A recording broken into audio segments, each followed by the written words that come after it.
página 104.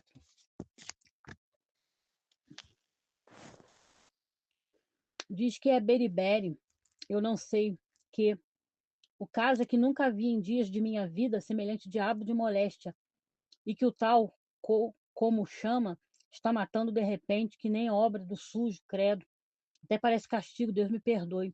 Isto vai, mas é tudo caminhando para uma república. Há de dar-lhes uma que os faça ficar aí de dente arreganhado.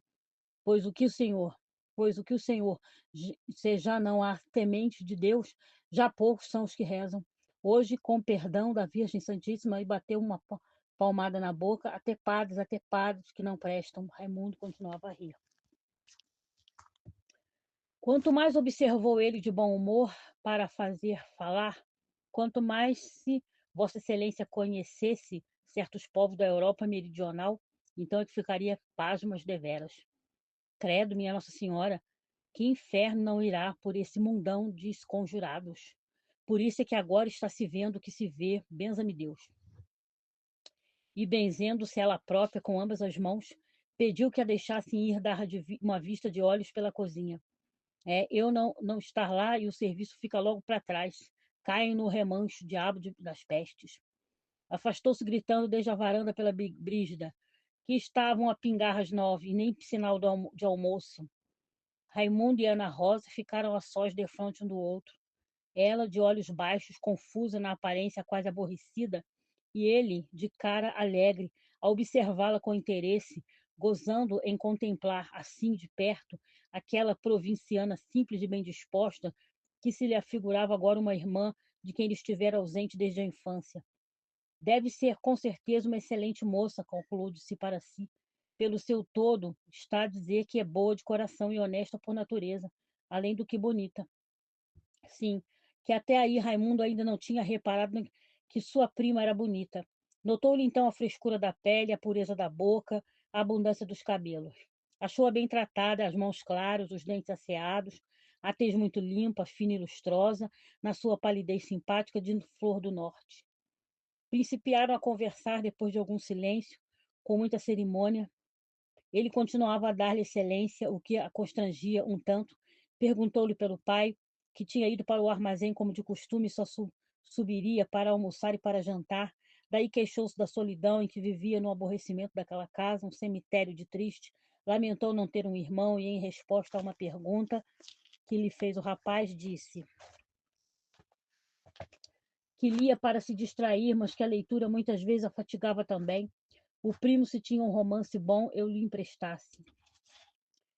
Raimundo prometeu ver entre os seus livros logo que abrisse um caixão que ainda estava pregado.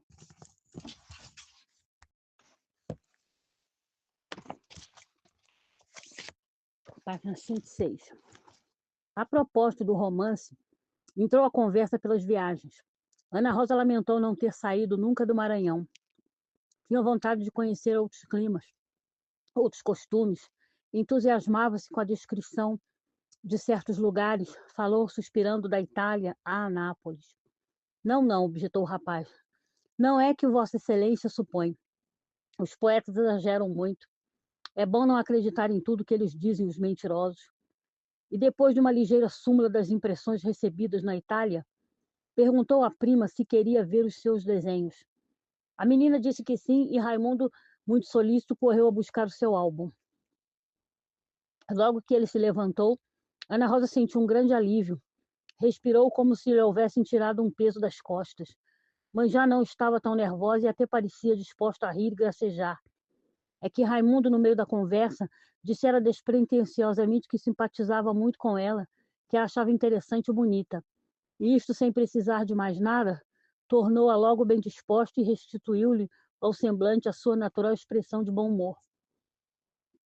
Ele voltou com o álbum e abriu de par em par defronte da rapariga.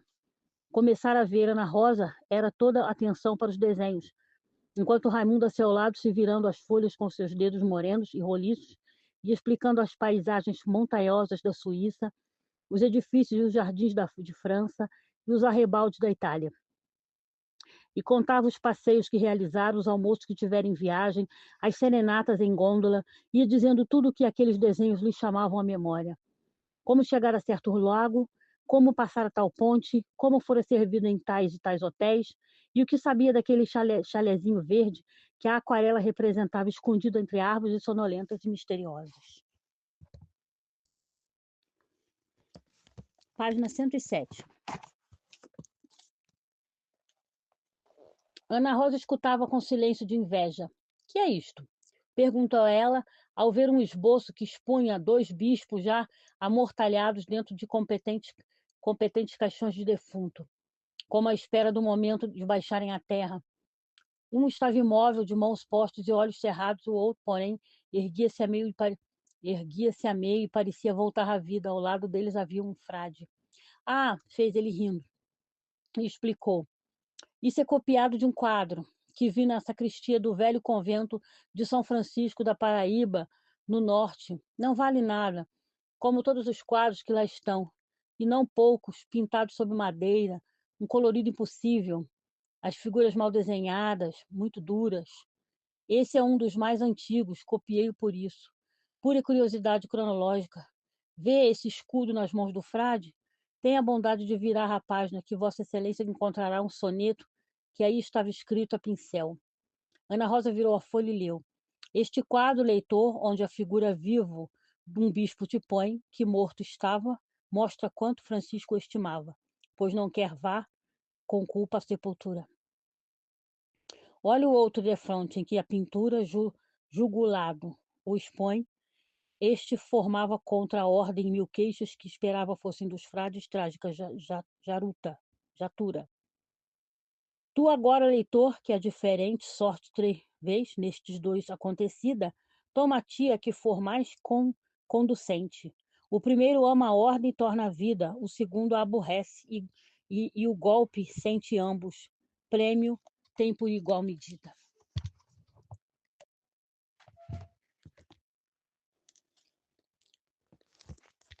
Página 108.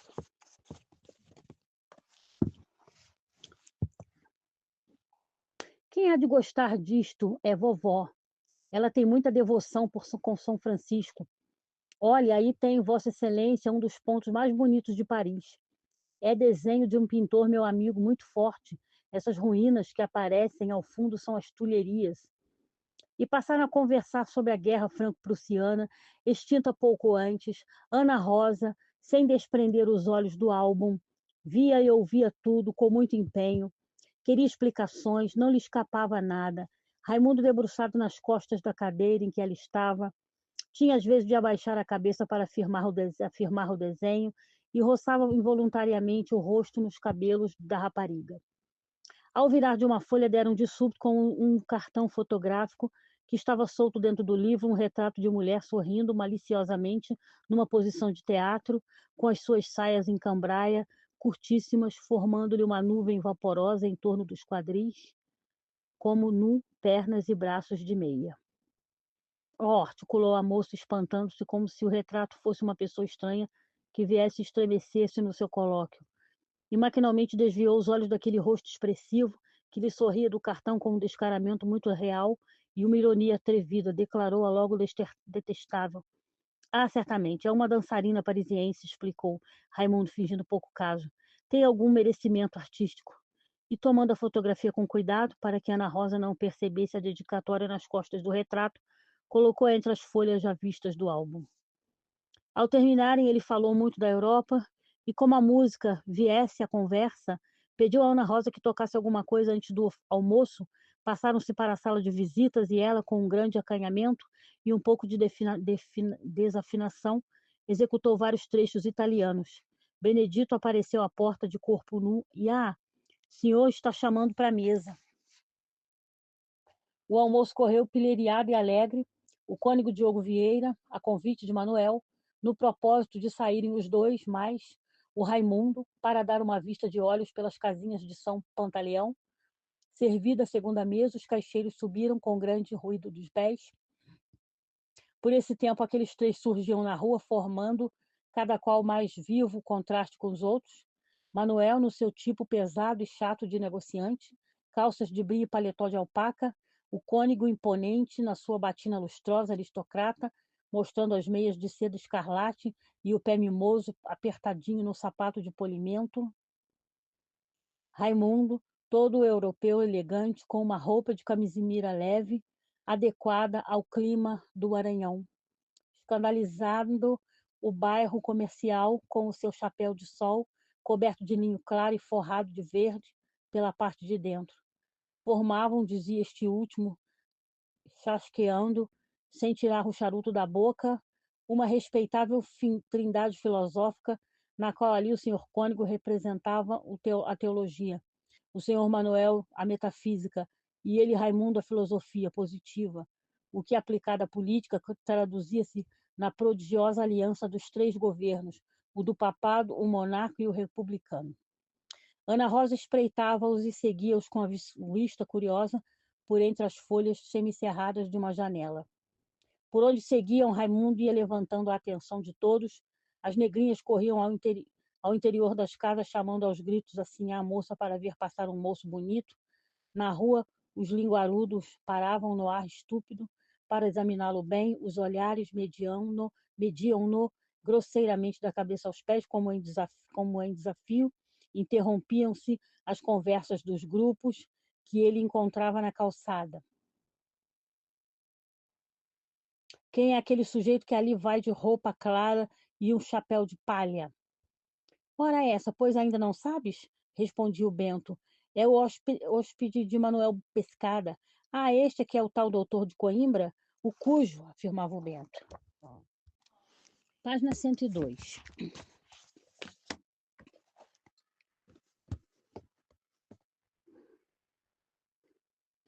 Como devia ser bom ouvir dizer eu te amo, por aquela boca e por aquela voz.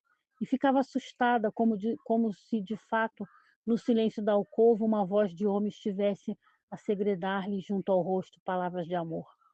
Mas logo tornava a si como com a ideia do porte austero e frio de Raimundo, esta indiferença ao mesmo tempo, que lhe pungia e atormentava o orgulho, levantava-lhe na sua vaidade de mulher um apetite nervoso de ver rendido a seus pés aquela misteriosa criatura, aquele espectro inalterável, sombrio, que a vira contemplara sem o menor sobressalto. E entre mil devaneios deste gênero, com o sangue a percorrer-lhe mais apressado as artérias, conseguiu afinal adormecer, vencida pelo cansaço, e quem pudesse observá-la pela noite adiante, vê-la ia de vez em quando abraçar-se aos travesseiros, trêmula, estender os lábios, entreabertos e sôfregos, como quem procura um beijo no espaço. Na manhã seguinte, acordara pálida e nervosa, semelhança de uma noiva no dia imediato às núpcias. Faltava-lhe ânimo, até para se preparar e sair do quarto. Deixava-se ficar deitada na rede, a cismar, sem abrir de todos os olhos, cheias de fadiga. Parecia-lhe sentir ainda na face o calor do rosto de Raimundo. Decorreram 2 horas e ela continuava na mesma irresolução, as pálpebras lânguidas, as narinas dilatadas pelo hálito quente e doentio, os beiços secos e ásperos, o corpo moído sob um fastio geral, que lhe dava espreguiçamentos de febre e má vontade. E assim prostrada deixava-se ficar entre os lençóis, tolhida de vexame enleio pelas loucuras da noite. A voz clara de Raimundo, que conversava na varanda enquanto tomava café, despertou-a. Ana Rosa estremeceu, mas num abrir e fechar de olhos, ergueu-se, lavou-se e vestiu-se. Ao fitar o espelho, achou-se feia e mal enjorcada, posto não estivesse pior que nos outros dias. Endireitou-se toda, cobriu o rosto de pó de arroz, arranjou melhor os cabelos, escovou um sorriso. Apareceu lá fora com grande acanhamento, deu a Raimunda bons dias frios, de olhos baixos, deu a Raimundo uns bons dias frios, de olhos baixos. Não podia encará-lo. Maria Bárbara já lá estava na labutação, a cuidar da casa, a dar voltas, a gritar com os escravos. Olha, esse bilhete da Eufrásia, disse ela, ao ver a neta, e passou-lhe uma tira de papel engenhosamente dobrada em laço e com um galinho de alecrim enfiado no centro. Ana Rosa teve um gesto involuntário de contrariedade. Aborrecia-lhe agora, sem saber por que, a amizade da viúva, dela que era até aí a sua íntima, a sua confidente, a sua melhor amiga. Dos outros havia muitos que se tinha afastado. O seu desejo naquele instante era ficar só, bem só, num lugar em que ninguém pudesse importuná-la. Serviu-se de uma xícara de café, deu-se por incomodada. Vossa Excelência sente alguma coisa? Perguntou Raimundo com delicadeza. Ana Rosa sobressaltou-se ligeiramente, ergueu os olhos, viu os do rapaz, abaixou logo os seus e entre sorrindo, gaguejou. Não é nada, nervoso. É isto, acudiu Maria Bárbara, que parara para ouvir a resposta da neta, nervoso. Olhem que estas moças de agora são tão cheias de tanta novidade, de tantas invenções. É o nervoso, é a tal enxaqueca, é o flato, é o faniquito. Ah, meu Deus! Ah, meu tempo, meu tempo. Raimundo riu-se e Ana Rosa deu de ombros, simulando indiferença pelo que dizia a velha. Não faça caso, moço. Esta menina está assim já de tempo, e ninguém me tira que foi quebranto que lhe botaram. Raimundo tornou a rir, e Ana Rosa endireitou-se na cadeira em que acabava de assentar-se. Esta vovó, pensou ela envergonhada. Que ideia não ficará lá ele fazendo da gente. Não se ria, Mundico. Não se ria, prosseguiu a sogra de Manuel. Quem aqui está? E bateu no peito. Quem já andou de quebranto a dar não dar com os ossinhos no gavião. Boa noite, amigos. Página 110 do livro O Mulato. Mas, Brito, vem cá, disse o outro, com grande mistério. Como quem faz uma revelação importante. Ouvi dizer que é mulato. E a voz do Brito tinha o assombro de uma denúncia de crime. Que queres, meu Bento? São assim estes pomadas cada terra dos papagaios. E ainda se zangam quando queremos limpar-lhes a raça, sem cobrar nada por isso. Branquinho nacional, é gentinha com quem eu embirro. Ó, Bento, como com o vento, disse o Brito, com uma troca e, e baldroca de VV e bebê, que denunciava sua genealogia galega. Em outra parte dizia-se: Olé, um cara nova, que achado. É o doutor Raimundo da Silva, médico? Não, formado em direito. Ah, é advogado. Que faz ele? Do que vive? O que possui? Vem advogar a própria causa por cá. Está tratando do que lhe pertence e do que lhe não pertence. O que me conta, você homem? Coisas da vida, meu amigo. Esses doutorecos pensam que aqui os casamentos ricos andam a ufa. Em uma casa de família, sabem, passou por aí o Raimundo. Que Raimundo? Perguntam logo em coro. Aquele mulato que diz que é doutor e está às sopas do Manuel Pescada? Dizem que ele tem alguma coisa. Pulha, minha rica, todos estes aventureiros que arribam por cá trazem o rei na barriga. E o Pescada, para que o que quer em casa? Qualquer o quê? O Manuel despachou o bonito, porém o Mitra deixou-se ficar. Sempre há muita gente sem vergonha. Em outras partes, juravam que Raimundo era filho do cônego Diogo e que vinha dos estudos ainda noutras. Viam em Raimundo uma carta do Partido Conservador, o redator do Maritacaca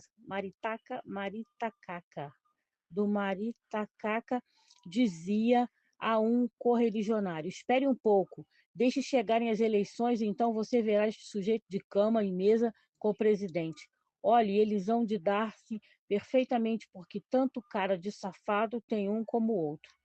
E assim ia Raimundo, sendo inconscientemente objeto de 1000 comentários diversos e estúpidas conjecturas. À noite estava fechado o negócio das casas, e decidido que mal fizesse bom tempo, iria ele ao Rosário com o Manuel resolver o da fazenda. No dia imediato, Raimundo deu um passeio ao Alto da Carneira. No outro dia foi até São Tiago. No outro percorreu a Praça do Mercado. Foi 3 ou 4 vezes ao Remédios. Repetiu a visita aos pontos citados e não tinha mais aonde ir. Meteu-se em casa, disposto a cultivar as relações familiares do tio e visitá-las de vez em quando para se distrair. Mas, posto lhe repetisse com insistência que o Maranhão era uma província muito hospitaleira, como é de fato, reparava, despeitado, que sempre e por toda a parte o recebiam constrangidos. Não lhe chegava às mãos um só convite para baile ou para simples sarau. Cortavam muitas vezes a conversação quando ele se aproximava. Tinham escrúpulo em falar na sua presença de assuntos, aliás, inocentes e comuns, enfim. Isolavam-no. E o infeliz, convencido de que era gratuitamente antipatizado por toda a província, sepultou-se no seu quarto e só saía para fazer exercício, ir a uma reunião pública, ou então, quando algum dos seus negócios o chamava à rua. Todavia, uma circunstância o intrigava, e era que, se os chefes de família lhe fechavam a cara, as moças não lhe fechavam o coração. Em sociedade o repeliam todas, isso é, exato, mas em particular o chamavam para a alcova. Raimundo via-se provocado por várias damas solteiras, casadas e viúvas, cuja leviandade chegava ao ponto de mandarem-lhe flores e recados, que ele fingia não receber porque, no seu caráter educado, achava coisa ridícula e tola. Muitos e muitos dias não se despregava, página 112, do quarto, senão para comer ou, o que sucedia com frequência, para ir à varanda dar 2 dedos de palestra-prima. Estes cavacos faziam-no pelo alto dia, a horas de mais calor e muita vez também à noite, das 7 às 9, durante o serão. O rapaz, sempre respeitoso, assentava-se defronte da máquina em que Ana Rosa cosia e, com o livro entre os dedos ou a rabiscar algum desenho, conversavam tranquilamente com grandes intervalos. Às vezes dava-lhes para pedir explicações sobre a costura, queria saber com um interesse pueril e carinhoso o modo de arrematar as bainhas, de tirar os alinhaves. Outras vezes, distraído, falavam de religião, política, literatura, e Raimundo, de bom humor, concordava em geral com tudo o que ela entendia, mas quando lhe dava na cabeça, discordava de manhoso, para que a menina se exaltasse, discorresse sobre o ponto e ralhasse com ele, procurando muito séria chamá-lo à verdade religiosa, dizendo-lhe que não fosse maçom e respeitasse a Deus. Raimundo, que nunca depois de homem vivera na intimidade da família, deliciava-se com aquilo. Dona Maria Bárbara, porém, vinha quase sempre quebrar com o seu mau gênio aquele remanso de felicidade. Era cada vez mais insuportável o diabo da velha. Berrava horas inteiras, tinha aqueles ataques de cólera, não podia passar muito tempo sem dar pancadas nos escravos. O rapaz, por diversas vezes, enterrara o chapéu na cabeça e saíra protestando mudar-se. Que carrasco, dizia ele pela escada, a descer, a 4 e 4 os degraus. Da abordoada por gosto, devessem fazer cantar o relho e a palmatória. E aquele castigo bárbaro e covarde revoltava-o profundamente, punha-o triste, dava-lhe ímpetos de fazer um despropósito na casa alheia. Estúpidos, exclamava a sós, indignado. Mas, como a mudança não fosse tão fácil, contentava-se ele com passar uma parte do dia no bilhar do único restaurante da província, não sem pena de abandonar as inocentes palestras da varanda. Em breve criou fama de jogador e bêbado. Página 113. Página 113. O fato era que, por tudo isto, lhe minava o espírito uma surda repugnância pela província e contra aquela maldita velha. Quando o estalo do chicote ou dos bolos rebentava no quintal ou na cozinha, Raimundo repelia a pena com que trabalhava no quarto. Lá está o diabo, nem me deixa fazer nada, arre, e saía furioso para o bilhar. Ora, Ana Rosa era também contra o castigo, e o procedimento da avó foi um pretexto para sua primeira solidariedade de pontos de vista com o primo. Os dois conversavam em voz baixa contra Maria Bárbara, e esta conspiração aproximava-os mais um do outro, unia-os. Mas um belo dia em que o Benedito levou uma mela mais estirada, Raimundo chegou-se a Manuel e falou-lhe resolutamente em mudança, que sabia estar incomodando e que não queria abusar. O senhor Manuel, que tivesse paciência, lhe arranjasse uma casinha mobiliada e um criado. O que, homem? Protestou logo Manuel. A quem não convinha a mudança do seu hóspede antes de realizar a compra da fazenda? O doutor pensa que está na Europa ou no Rio? Pois então, casinhas imobiliadas e com criado, isto é lá coisa que encontro por cá, ora, deixe disso. E como o sobrinho insistisse, continuou declarando que semelhante exigência sobre ser quase exequível acarretava para ele, Manuel, certa odiosidade. Que não diriam aí, por aí? Diriam que Raimundo fora tão maltratado pelos parentes de seu pai que preferia sepultar-se entre quatro paredes a ter de aturá-los? Não, senhor, concluiu ele, afagando-lhe os ombros com uma palmada. Deixe ficar cá em casa. Pelo menos até o verão, em agosto, iremos juntos ver a fazenda, e como por esse tempo já todos os seus negócios estarão liquidados, ou o senhor volta para a corte, ou se instala aqui mesmo na província, porém com decência. Não lhe parece isto acertado? Para que fazer as coisas mal feitas? Raimundo consentiu afinal, e desde então esperava o mês de agosto com uma impaciência de faminto. Não era tanto a vontade de fugir a Maria Bárbara, o que lhe fazia desejar com tamanha febre aquela viagem ao Rosário, mas o empenho, a sede, a sede velha de tornar a ver o lugar em que lhe diziam tão secamente ter ele nascido e vivido os seus primeiros anos. E daí, quem sabe lá, se não iria encontrar a decifração do mistério da sua vida. Página 114.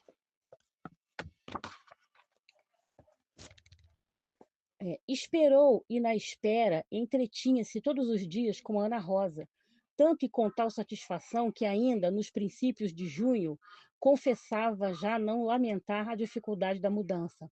Ao contrário, pressentia até que já não poderia realizá-la, sem sofrer pela falta daquele aconchegozinho de família, sem curtir grandes saudades por aquela irmã, sua amiga, franca e delicada, que lhe dera a provar pela primeira vez o suavíssimo prazer da convivência em família.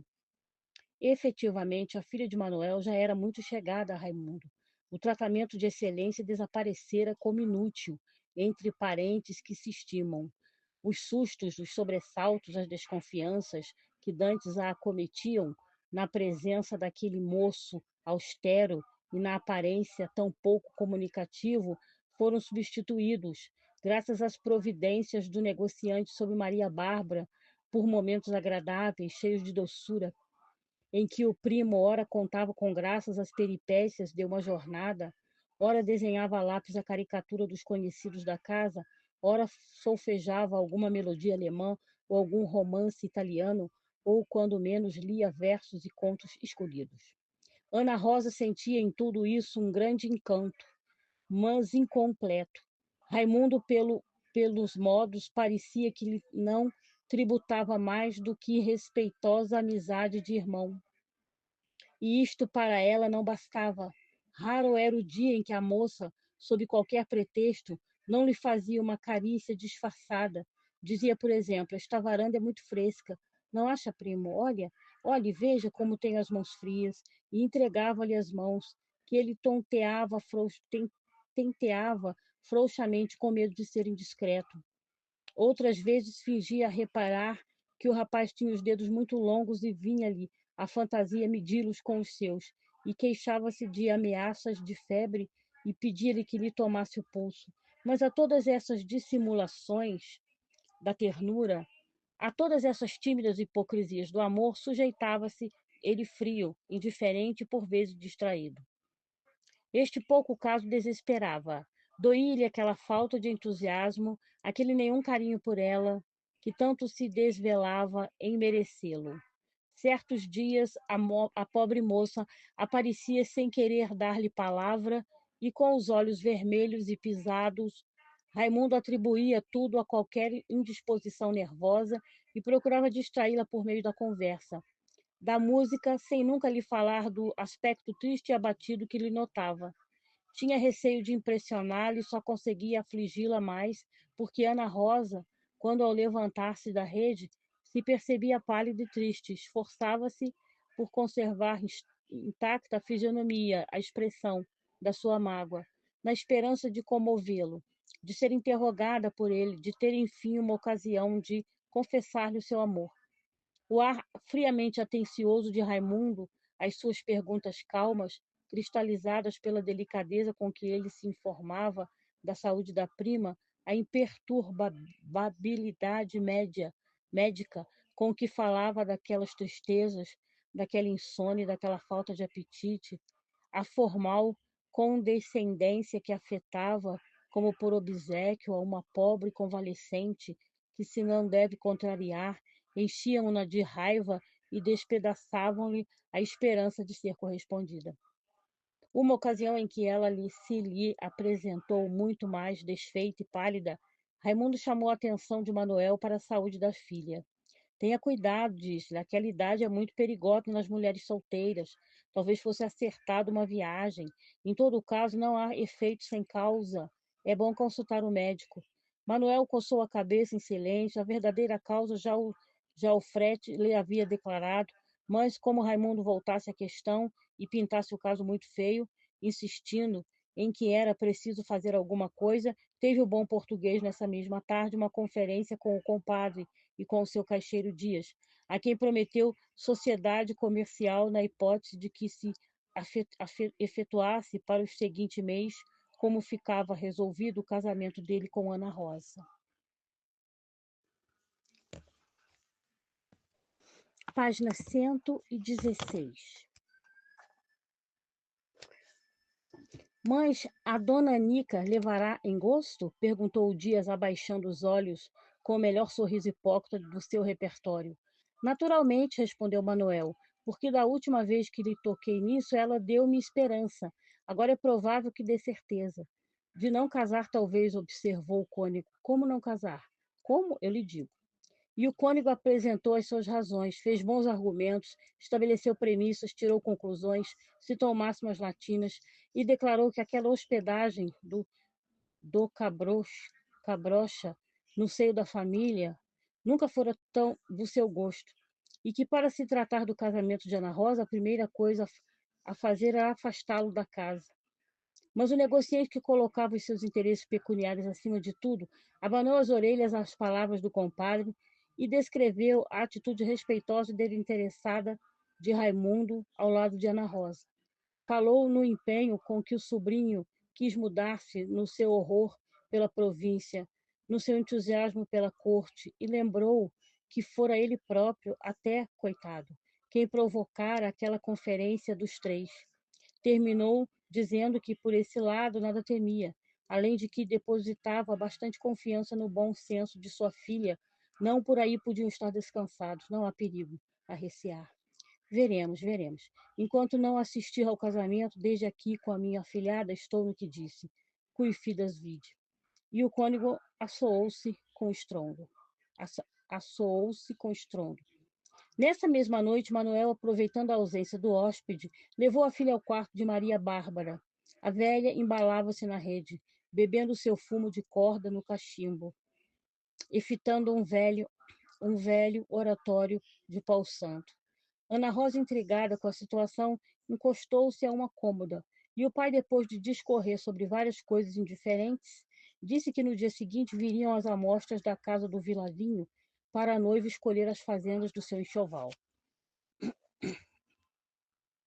Quem vai casar? Perguntou a menina num alvoroço. Faze-te de desentendida, minha sonsa. Ora, qual de nós aqui tem mais cara de noivo? Ou eu ou tua avó? E Manuel fez uma festinha no queixo da filha. Casar, eu? Mas com quem, papai?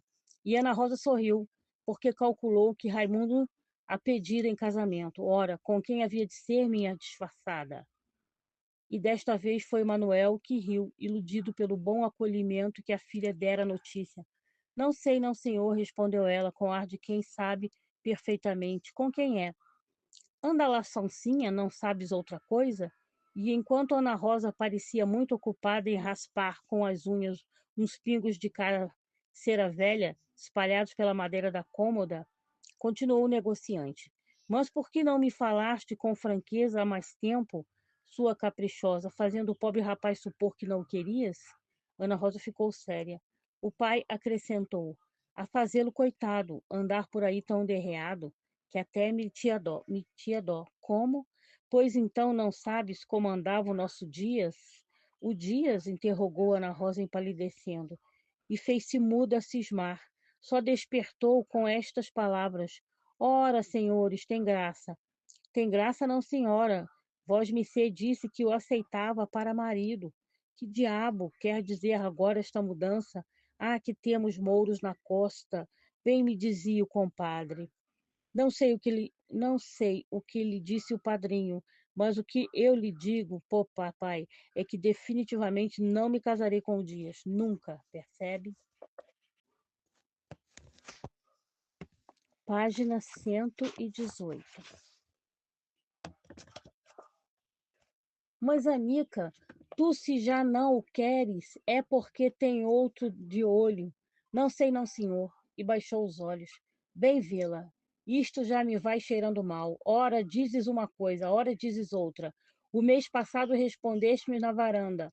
Pode ser, e agora as 2 por 3 dizes que não. Sabes que só quero a tua felicidade, não te contrario, mas tu também não deves abusar. Mas, gentes, o que foi que eu fiz? Não estou dizendo que fizeste alguma coisa, só te aviso que prestes toda a atenção na tua escolha de noivo. Nem quero imaginar se seria capaz de escolher uma pessoa indigna de ti. Mas como, papai? Fale claro.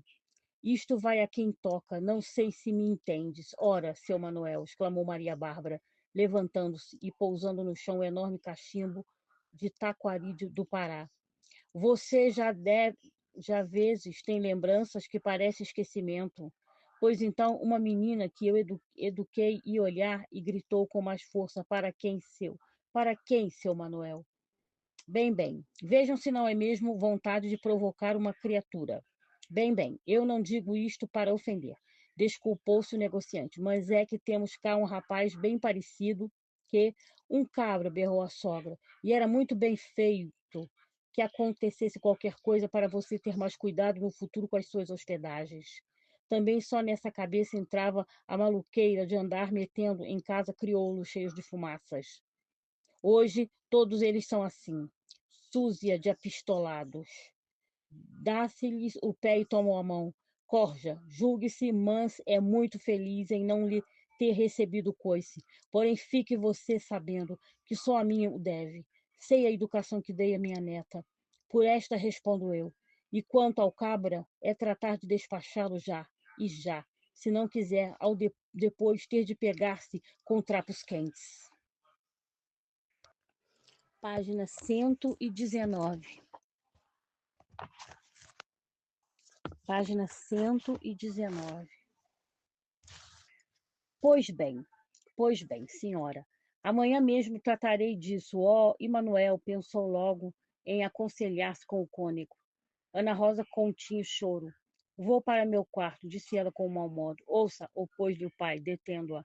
A senhora, não digas asneiras, atalhou a velha, empurrando a neta para fora. Vai-te e reza a Virgem Santíssima, para que te proteja e te dê juízo. Ana Rosa fechou-se no seu quarto, rezou muito, não quis tomar chá e soluçou até as 4 horas da manhã. No dia seguinte, Manuel, depois de entender-se com o compadre, preveniu a Raimundo que se preparasse para ir ao Rosário. Estou às suas ordens, mas o senhor tinha dito que iríamos no mês de agosto.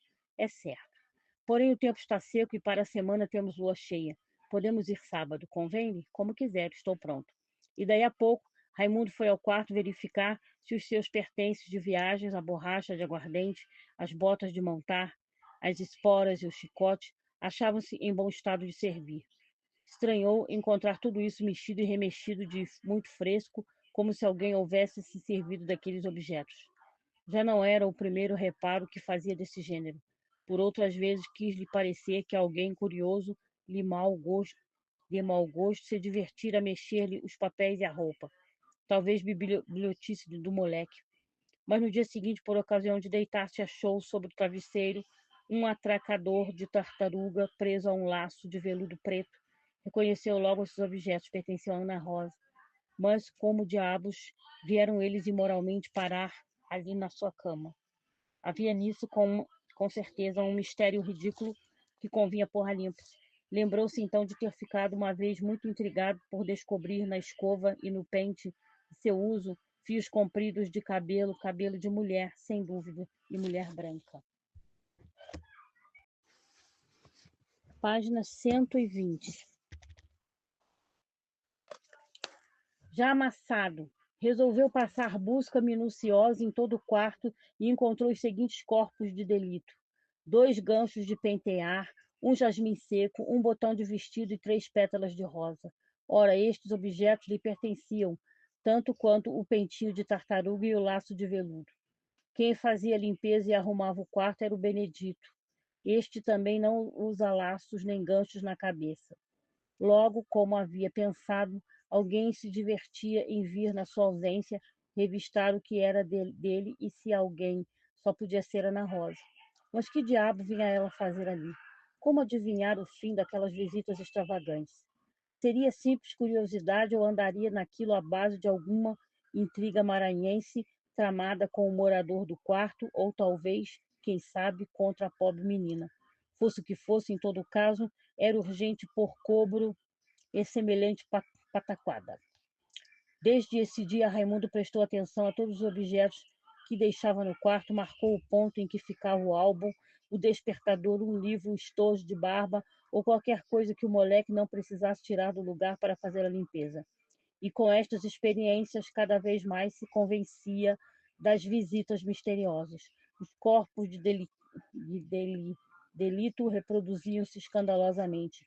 Uma vez encontrou toda arriscada a unha e a cara da dançarina, cuja fotografia ele com tanto cuidado escondera de sua prima, porque nas costas do cartão havia a seguinte dedicatória: Amor brasileiro bien Raimundo. Ao brasileiro bien Aimé Raimundo. Que dúvida!